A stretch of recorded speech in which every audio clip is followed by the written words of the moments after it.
আজ নেট দুনিয়ায় চাঞ্চল্য সৃষ্টি করেছে অভিনেত্রী কেয়া পায়েলের লাইভ ভিডিও, যেখানে তিনি ক্ষোভ প্রকাশ করে বলেন, আগে এসব বন্ধ করা হোক। কারণ সাম্প্রতিক সময়ে সোশ্যাল মিডিয়ায় তার নামে নানা এডিট করা ছবি ও ভিডিও ভাইরাল হচ্ছে, যেগুলোর সঙ্গে তার কোনো সম্পর্ক নেই।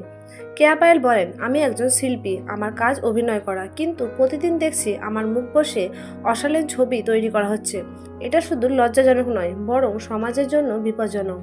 তিনি আরও বলেন, যারা এসব কাজ করছে তারা বুঝুক, এটা শুধু আমাকে নয়, একজন নারীর মর্যাদাকে আঘাত করছে। কেয়া পায়েল স্পষ্টভাবে জানান, যদি এসব বন্ধ না হয় তাহলে তিনি আইনি পদক্ষেপ নেবেন। লাইভে তার মুখে ছিল রাগ, কষ্ট আর হতাশার মিশ্র প্রকাশ।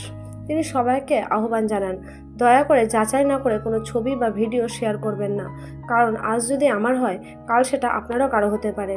এই ভিডিওর পর থেকে ভক্তরা কেয়া পায়েলের পাশে দাঁড়িয়েছেন এবং অনেকে লিখেছেন, আমরা তোমার সঙ্গে আছি, সত্য সামনে আসবে। আপনি যদি আমাদের চ্যানেলে নতুন হয়ে থাকেন, সাবস্ক্রাইব করে পাশে থাকুন, কারণ সত্যের পাশে থাকা আমাদের দায়িত্ব। ধন্যবাদ। পরবর্তী ভিডিওতে আবার দেখা হবে নতুন এক খবর নিয়ে।